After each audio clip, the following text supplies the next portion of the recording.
What's up with it? What's up? We here. Yeah, we here, man. Introduce yourself, let the people know who you are. It's Chris Grindz with a Z, because you got to grind to the end.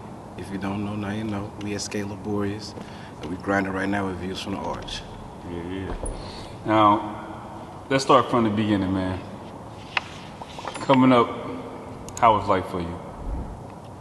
Shit. It was like, I don't know, I compare this to like the cartoon characters and shit that I grew up watching, because I had two different lives, but to make it more like understandable, let's say like how Boyz N Da Hood was, you know what I'm saying? Dude stayed with his dad, but his mom had a different life. Yeah, Trey, you know what I'm saying?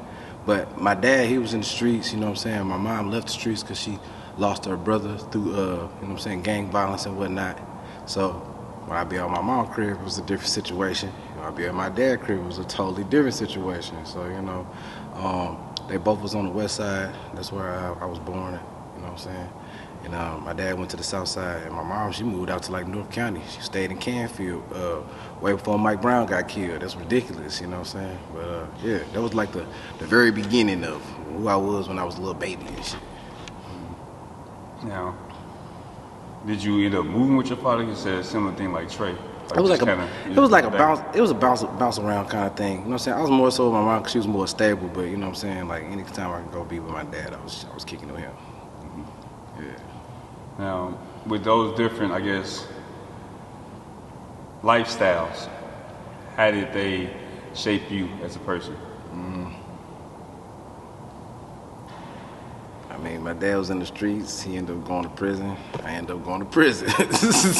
So there's that. I ended up doing a 3-year bid, and you know, I ain't never been back. I'll be out of prison for like 10 years come January. Got off parole in like 2014. So that was like all the shit that my mom like feared. She wouldn't want me to be around them, be around activities they was doing, be around individuals, because she didn't like it. But it was just like, you can't teach a boy how to be a man. So it's like, all you could do is feed me, you know what I'm saying? Give me some little clothes and stuff.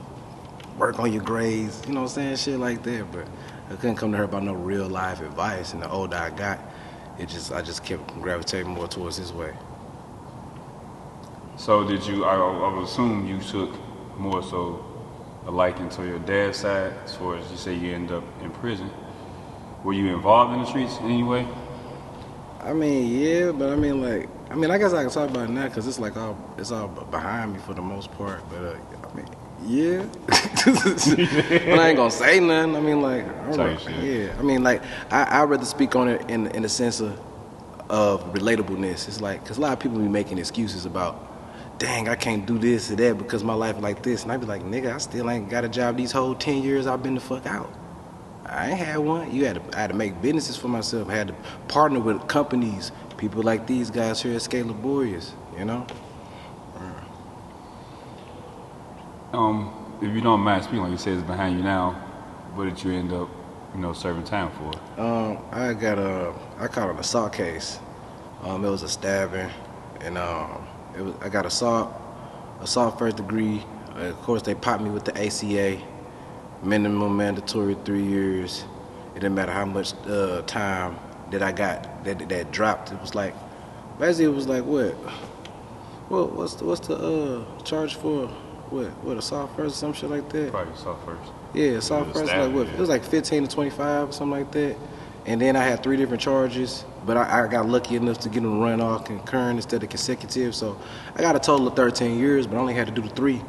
You know what I'm saying? Did the three flat because there was more. You know what I'm saying? Basically, I got 2 5s and a 3. So when I did my 3 years for the ACA, like I was over the time for me to be here to go home. And I did parole for 2 years, and shit. I just been outside, just out siggity, just skating around. Yeah. What made you choose skateboarding? You know, most young black men, they predominantly go to basketball, football, rap, which you do. We'll speak about that a little later, but what made you pick up the board? I ain't gonna cap, man, nigga Tony Hawk. And I met him, you know what I'm saying? Thanks to these dudes. He came to St. Louis on my birthday in 2017. They skated Morganford and Osceola, pulled up, no security, in a Mini Cooper, skated with everybody, like, and he was just hella chill. But the video game is what made me start. Like, back in the day, you know what I'm saying, niggas used to go, you know, rent video games and shit, and I rented a bunch of games, and I just went and checked this one out, see what it was about. And I played, and I thought it was a game. Then one day I seen, like, some white dude, this dude named Steve. At the time, I didn't know who he was, but I was in, what was I? I was in elementary school still. He was a teenager. I seen the nigga hit a kickflip. And I was able to identify the trick because I played the video game. So I lost my shit because, like, it was basically like you seeing a nigga pop up with the golden gun from James Bond or something in real life. This nigga just, no matter what he shoot, niggas just dying. Like, I seen some video game shit in real life, and I wanted to learn how to do it. So I started skating with him and this other dude named Calvin. They was both older, and like all the kids in my neighborhood started skating with me and shit, and you know what I'm saying, that was hellas ago, and now we're here, still doing video game shit, because it's definitely like a level on this motherfucker, don't it? You know? Yeah, it look like that. Yeah, you hear me? video like, game shit, so yeah. I can't think of that level when you start off at Tony Hawk, you come down that big ass ramp, and you just in here, in this place where we at. Yeah, but real shit, video game shit, I thought it was fake. Seen somebody do it in real life, and I wanted to learn it, and it's kind of like riding a bike. Once you got a certain amount of tricks you can do, it don't matter if you ain't skated in 3 years. It may take a couple of attempts for you to get back on it, but it still feel like nothing else to land a trick. Cause you automatically feel like, damn, nigga, I'm on some video game shit right now. I be hearing the points pop up in my head and shit, like cooler outlet, and you gotta be able to meditate. You know what I'm saying? You gotta be able to focus to do this shit, so it's a good way to clear your head space for me. And you say you met Tony Hawk on your birthday. Yes. How was that? Just to meet the fucking god of skateboarding. Bro, it was surreal. I'm trying to tell you, like, it's a random picture of me that somebody caught right after he signed my Tony Hawk Trick Tips. Because when I was a kid, he had his little DVDs called Tony Hawk Trick Tips, Volume 1, 2, 3. And I had all of them bitches, you know what I'm saying? Because I ain't had no big brothers, no cousins teach me how to skate. Once I seen these teenagers that was like going hard, I'm like, damn, I got to get better. So I ended up getting that and just, you know, paying attention to other people that's skating. And when I finally actually got to meet him, it was like, damn, I only had seen him one time before. And he had came to St. Louis with this shit called the Boom Boom Hug Jam. Nigga had motorcycles doing backflips over a ramp like this and shit while they was skating and whatnot. And it was at the Enterprise Center at the time. And I thought that was the only time I was gonna be able to see him. But this dude pulled up, no security. Tony Hawk Pro Skate is $1 billion franchise. No security. I done did a lot of shows with rappers, a lot of rappers, well-known rappers, people that people still listening to right now today. But they ain't never came with that kind of energy that Tony Hawk came with. And I know that nigga got more money than them niggas. So that's what really made me shift and get back into skateboarding, from just doing shows on some rap shit. Seeing Tony Hawk in real life and being humble, like, this nigga got hella fucking bread. Like, this nigga had a ride at Six Flags. Right. You still got the ride, don't you? And they took the name off. They call it the Pandemonium now. You know what I'm saying? You know you got to pay for trademarks and shit. You know he got his shit trademarked and shit. He a whole video game franchise, but rap all about the money. And when it come to making money, that nigga done surpassed everybody in skateboarding for real, except for maybe Bam Margera, but not really. Bam Margera done sold more skateboards than him though because he got hella popular. But that's only because of the platform that Tony put him on type shit. We wouldn't know about Bam if it wasn't for Tony. So. Real shit. Bam, I'd say, like you said, Bam, he's more popular. He definitely up there with Tony Hawk. Tony Hawk was the first, but Bam Margera. Yeah. He had the show, you hear me? Yeah. I used to watch this shit all the time as a kid. I had a couple Bam boards because he ride for Element. Yeah, Element skateboards. Now, were you ever teased from being a skateboarder? Like when Bro, you go back to the hood? Bro, you know it. You know when the Pack Drive got my Vans on, but they look like sneakers, everybody was joning. Oh, Pack ass nigga. His shoes say off the wall. Now everybody wearing Vans. Man. And honestly, on some skateboard culture shit, just like how there's hip-hop culture and any other culture, that was how we recognized our people. We seen somebody with some skate shoes on, we'd pull up, we're like, damn, what's up, bro, you skate? Then we had to start pulling up on people that had skate shoes on that we could tell was skating because they had little rips and tears and that shit, like, oh, this nigga been putting some work in. What's up, you skate?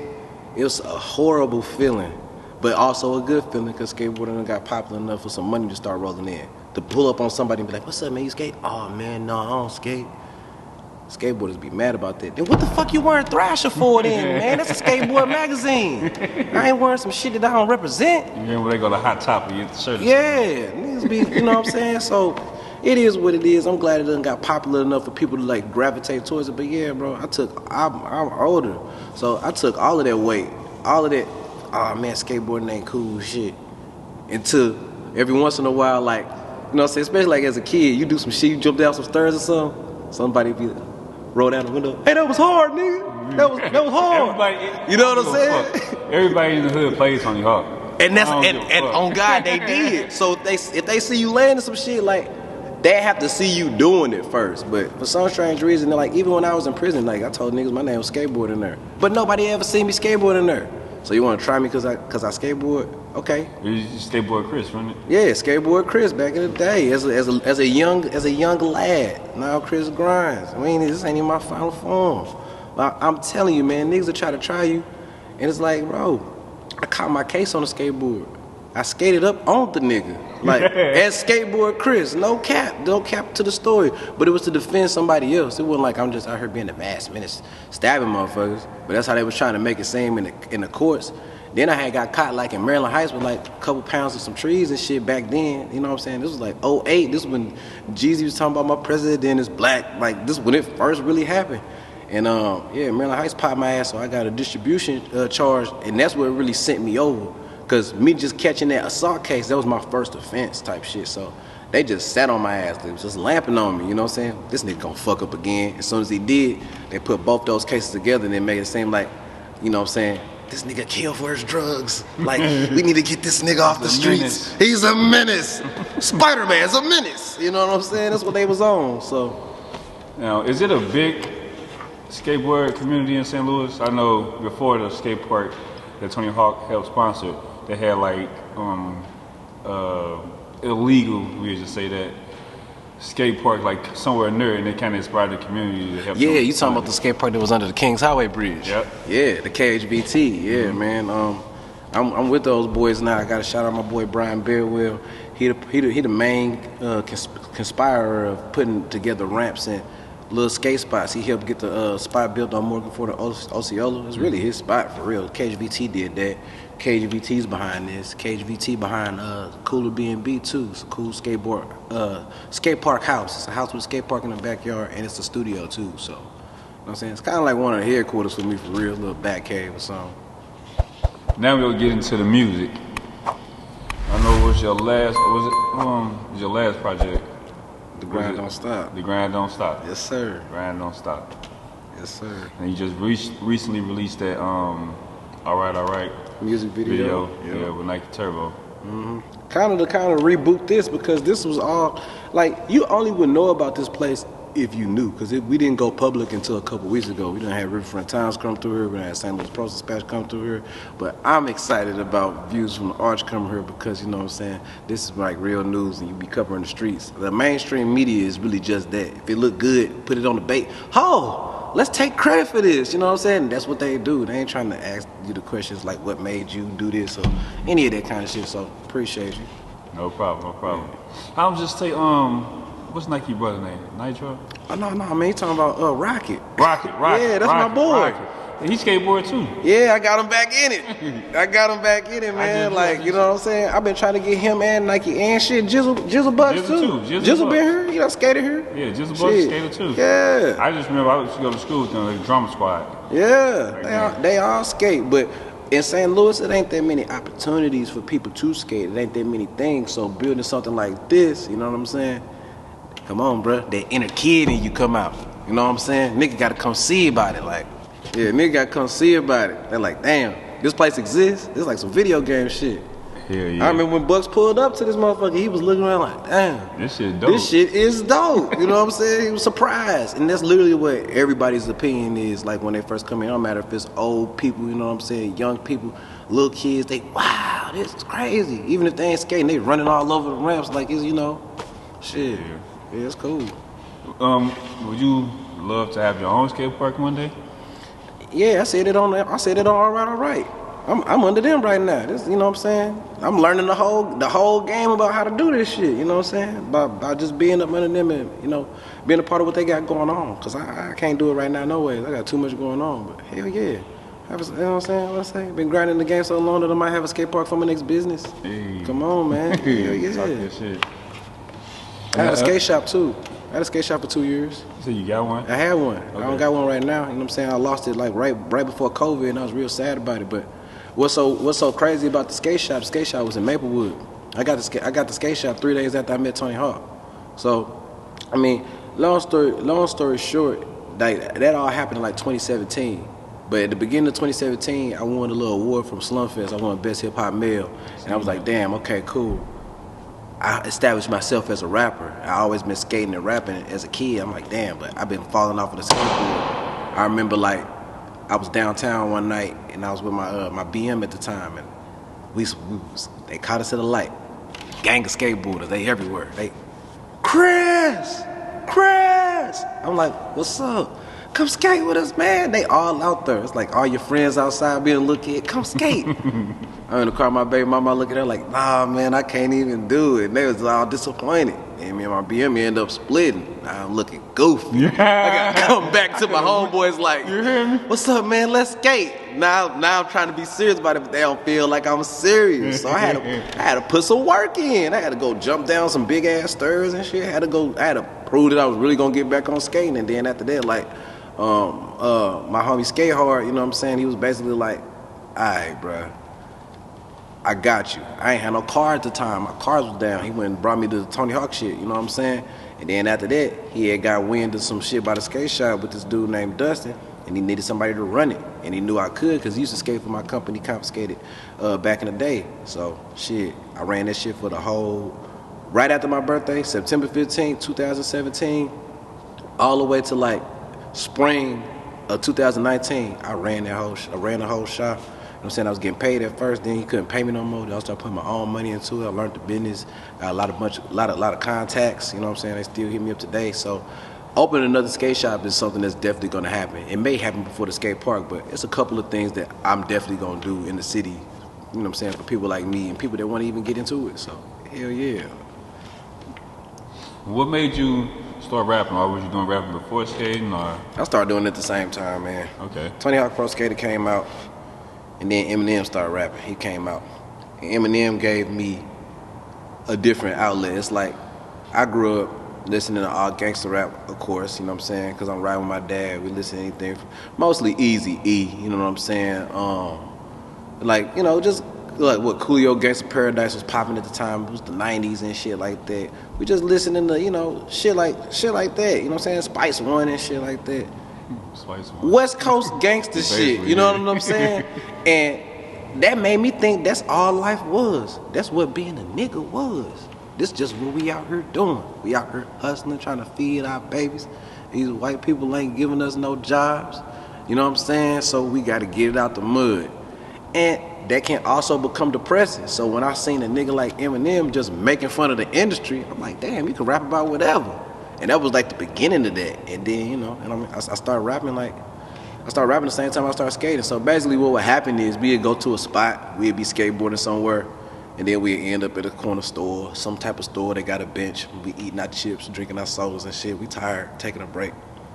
Drop a beat, you get the freestyling and shit, you know what I'm saying? And that's how that shit happened, you know, that's how I started. We freestyling all the time. Now, originally, were you with a rock band? Yeah, I was with a rock band after that. After that? Okay. Yeah, you know what I'm saying? I was with a rock band called Monticello. How you know about that? What kind of Norwalk shit is this? How'd you know about that? Yeah. You're the lead singer, right? Yeah, damn, how you know about that? Hell yeah, I was. Believe it or not, one of the guitar players on the that was in the band, his name is Joe Giammo. He's a very well-known guitar player. He played with a lot of country artists, you know, played with like Rascal Flatts and all kind of like country motherfuckers that I don't really listen to, but as soon as he run into Taylor Swift, I'm be like, bro,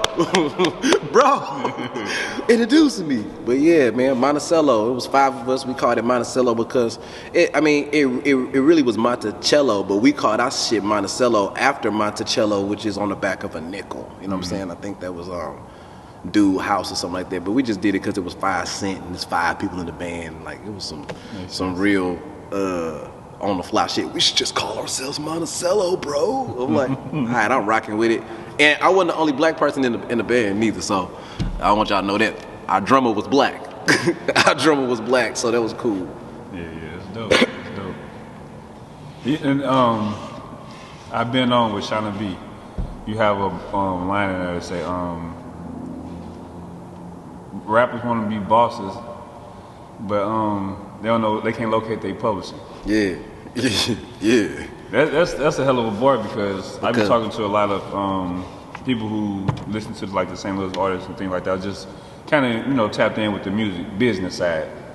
Mm-hmm. Like a lot of people that just making music, but they're not really benefiting from it. They just, of course, they get views, but it's a clout party. Exactly. And I ain't no part of that. I'm an artist that done did sold out shows with Lil Uzi Vert at the pageant. I did sold out shows with 21 Savage at Pops. I did sold out shows with Dirk before he had her. I was there. I did sold out shows at IP54 with Young Dolph, RIP. I seen how certain shit moved, and it's like, bro, everybody got some backstage shit. You know what I'm saying? Every show is pretty much the same. You get there early, you leave late. You get to know who the staff is. If you get there early, guess what you ain't got to do? Got to argue with the door, trying to get your peoples in and all that other shit. We ain't here for none of that. You know what I'm saying? It's about time meeting, you know what I'm saying? Opportunity meeting preparation, you know what I'm saying? So like, the clout that's one thing. Some people are paid to get on these shows. I ain't paid to get on none of these shows. But if you did pay to get on these shows and you did your paperwork, you would get credit for these shows. That's the only reason you should pay for a show. If you know what the fuck you're doing, you gonna claim this show. I was at this venue with this artist, my name on a motherfucking flyer, because that goes into your portfolio. I ain't sent the email in a long time because I've been playing with skateboards and shit, having fun.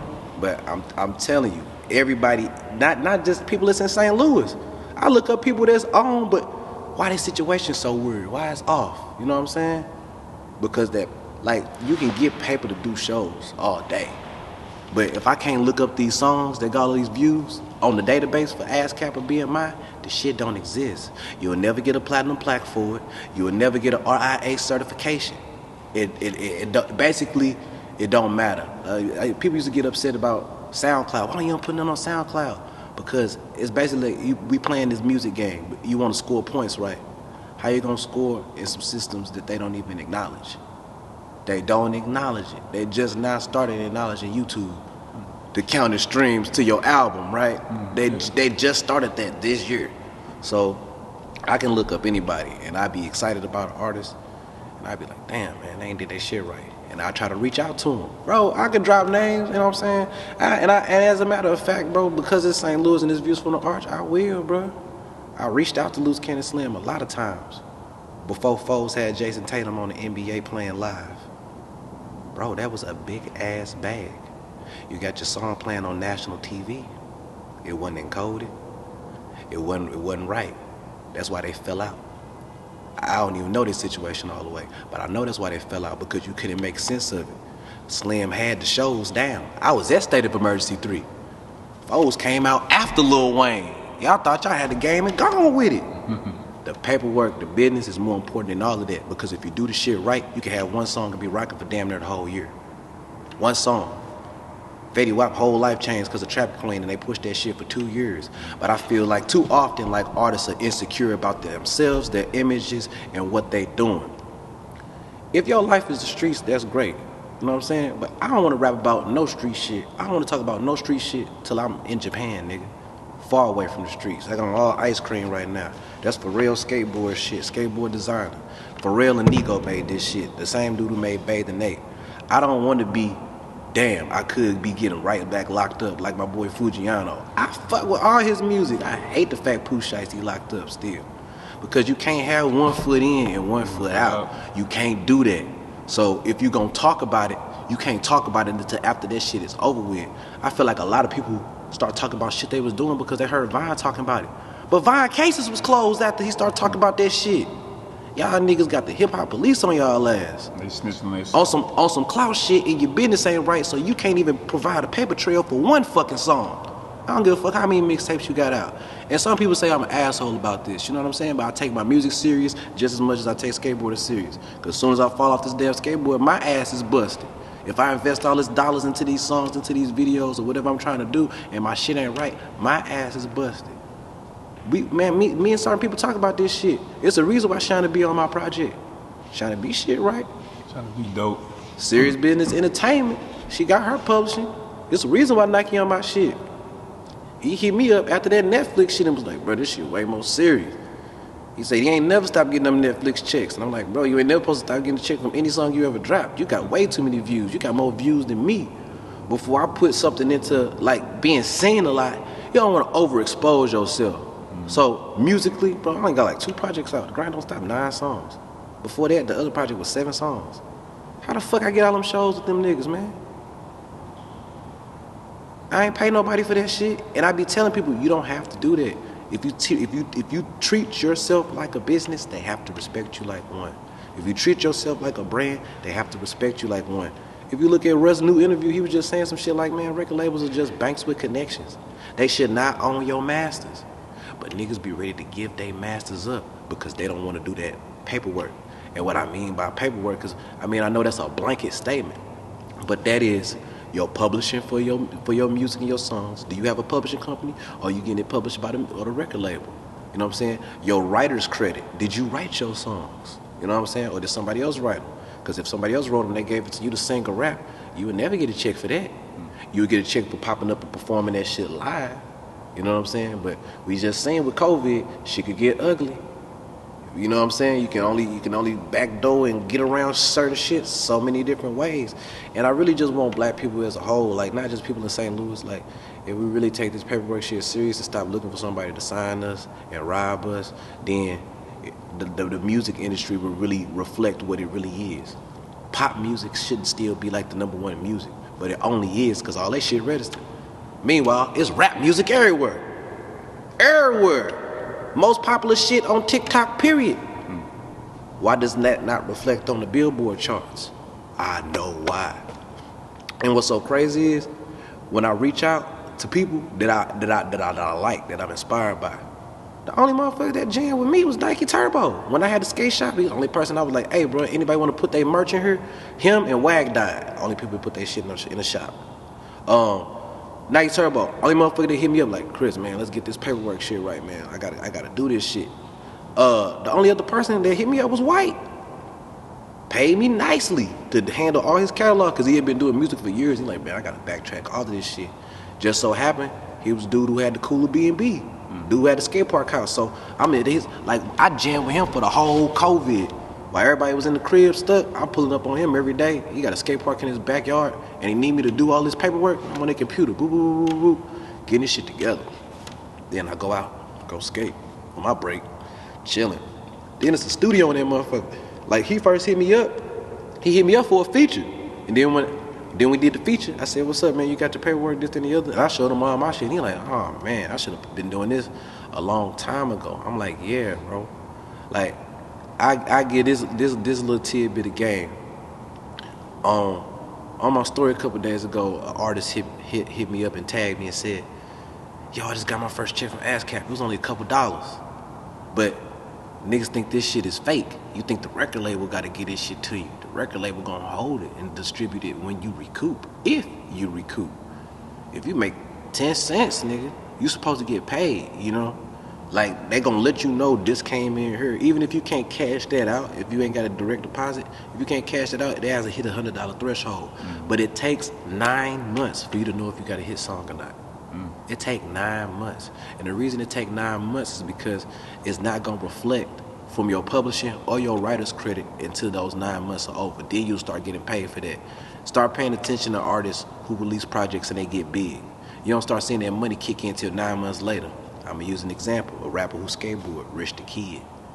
When he dropped New Freezer, that bag wasn't there yet. But all of a sudden, months later, after that bag came for New Freezer, Rich the Kid just started splurging out on all kind of shit. You ain't noticed that? Yeah. Because that Kendrick money came in. Yes, let's go. I'm here. And that's what them hit records really be about. I feel like anybody that's beefing in the industry, if they got a gold record or a platinum record together, them niggas ain't beefing for real. They ain't gonna do a publicity stunt on some Playboy, Cardi, and Uzi shit. And then next thing you know, that nigga gonna be on top too because they planned it like this, you know? So, I just say, man, like, to any artist that's up and coming, live your songs. Live that shit you rapping about. And if that shit is negative that you living, that you rapping about, you know what the outcome of that shit gonna be. You know what the outcome of that shit gonna be. You can speak on things, but it don't gotta be your life. Real shit. For real. Like they said, they just self-incriminating themselves. Really. Self-incriminating yourself. I ain't gonna tell on myself on no interview. I ain't gonna tell on myself on no motherfucking rap song. Y'all hear about these stories when a nigga is Grindzilla in Japan. But until then, we grinding. We trying to get out the game. But I mean, it's really just credit, man. Record label is just credit. You gotta pay them people back. And I feel like everybody on some clout party shit, and they want to be the most poppin' nigga. So the master can say, "This my favorite nigga." You making the most money? How we still on this same shit in damn near 2022? I don't know. But I remember Jay-Z said, "Niggas still slaves in 2016." That was hellas ago. When y'all gonna pick it up? What'd he say on Story of OJ? You looking for label advances, me and my niggas taking real chances. The people that I see that benefit the most off of this game is people that take the independent route. That's why Dolph was successful. They get all the You know what I'm saying? Y'all wonder why Diddy is Diddy, but Diddy had Bad Boy. He had the label, you know what I'm saying? You wonder why Birdman is Birdman. You can't stop that nigga. He got the biggest artist that ever existed. He got one of the most extensive music catalogs ever. He went and hollered at Universal. Then got him a distribution deal. A distribution deal is about the best deal that you can get. If you're just trying to get signed to a camp, young rappers, because this your favorite rapper, this who you want to be around, you might end up getting your pockets raped. Because you caught up in fame versus being about your money. Say, just leaving out on that note, what advice, I'm gonna say this, not even just on the music side, what advice can you give a young artist, whether it's a male or female, or just anybody who in the streets, as far as like who want to do something different, like for you decided to pick up the skateboard versus doing what the norm is in the hood? What advice can you give somebody just to be themselves and also handle their business as far as upcoming artists? This is my advice I give anybody, male or female. What was you doing before you started having sex? Huh? There's plenty of times where I had a girlfriend in my neighborhood and I skated right down the street, right past her ass, and she was sitting on the porch mad at me. But I ain't with her today. I feel like a lot of times relationships change our habits. And when your habit changed long enough, you forget who the fuck you was. And once you done did that, now you just a nigga working. You just a big ass kid, you working, but you don't really know why you working. You see shit you want. Your budget ain't big enough, then you go into debt for things that you didn't even want that much. Now you 40, mad as a young nigga shining and shit. That's them niggas, man, I swear to God, you know? Like, what was you doing before you started having sex? What did you love to do? I like to make music and skateboard. Before a bitch was involved, before a nigga was involved, before your focus got through off. Because if you got babies, you got to take care of them regardless. But a baby just make you take care of yourself better because we neglect ourselves the older we get because we feel like we can cut corners to get shit we want that we really didn't even fucking need. That's the reality of it. So whatever you started doing before you had sex, think about that. What did you like to do? Then how can you make money off of it? I wouldn't have got back into skateboarding if I didn't start selling skateboards. When I got a skate shop, guess what I'm doing on my downtime? I'm in the garage hitting skateboard tricks until it's time for me to go home. It built me up to the moment that I needed to have those skills for, because now we're here years later and I fit. Like you never know what you're going through, you know what I'm saying? But if you don't focus on what you're supposed to be focusing on, in the midst of whatever you're going through, you're just gonna be upset. Because them opportunities still was there. You know what I'm saying? Like, shit, my granny's funeral tomorrow. I ain't made a post about it. I ain't had the time to think about it. You know what I'm saying? It's my last grandma. But I had to do Views of the Arch. I had to do Riverfront Town. I had to do St. Louis Post-Dispatch. I had to be there for these people that I'm a part of a team. Now, if I would have just went into a ball because of my situation, it don't have to be grandma. It could have been your baby mama left. Your baby daddy ain't taking care of your kid. You going to this ball, you're not focused no more. You can let that shit really throw you off your focus. But them opportunities that was coming to you while you was being thrown off, that motherfucker still came, man. So if you don't take advantage of that shit, that's on you. I couldn't let it be me, so I don't want it to be them neither. Yeah, that's a hell of advice, man. Yeah. Hell of advice. I definitely second that notion. Hell yeah. Shout out to social media. Let people know where they can find you at. Oh, wait a minute. Y'all, we got to GoFundMe for the church. I forgot about that. I got to mention that. The church trying to raise $1 million. We got a nice amount of investors. My boy Dave definitely, you know what I'm saying, wanted me to make sure that we mention Sk8 Liborius because I know this is a cool little backdrop. But y'all can go to their Instagram page and click their GoFundMe, or you can go to I think Sk8Liborius.com because they have their own website where you can make a tax-free donation. Because this is about to be a community arts center. You know what I'm saying? Like, it's not just about skateboarding. Like I was telling you earlier, it's gonna be a place where kids can learn actual real skills. Because to maintain a building of this caliber, you gotta know what the fuck you're doing. So yeah, you can catch me at Chris Grindz, all one word, grind with a Z, because you got to grind to the end.